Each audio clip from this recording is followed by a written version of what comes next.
this video, we will show you how to get or download Windows 11 22H2 on Microsoft official site.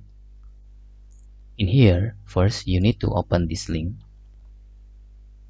Okay, we put this link into description, so you can just go to there. After that, you can download the ISO.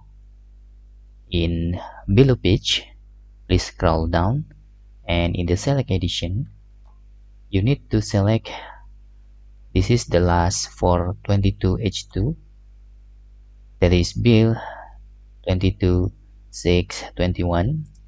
This is for beta channel Windows 11 22H2.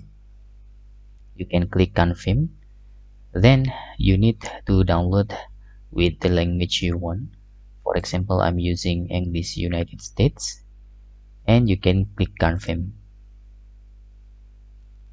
After that, you can download these ISO files by clicking this.